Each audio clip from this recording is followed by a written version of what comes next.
long after the world had gone to sleep, in a quaint little town shrouded by endless night, an insidious visitor made his rounds. It always began the same way.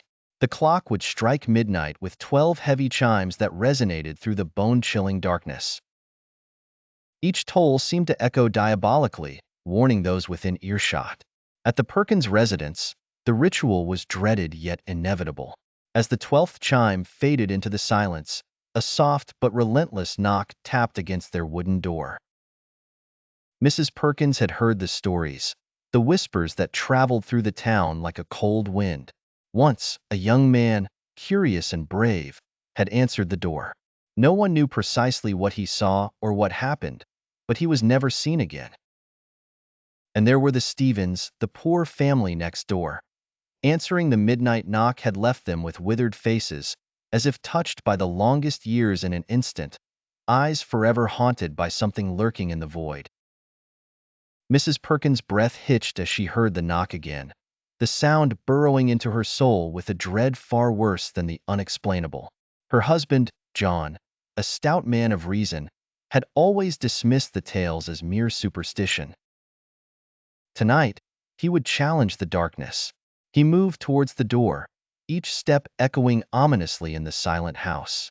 "Stay back," he commanded, more to himself than to her. His hand reached for the door handle, trembling slightly, betraying his hidden fear. As he turned the handle, time seemed to stretch, each second a torturous aeon. The door creaked open, revealing nothing but pitch-black night.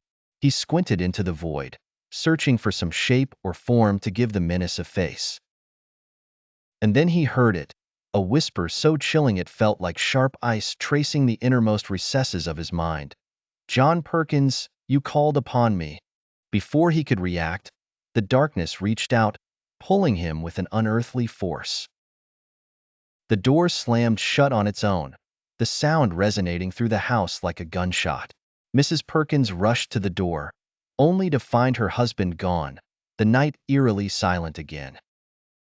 She knew then, with horrifying clarity, the reality of the midnight visitor.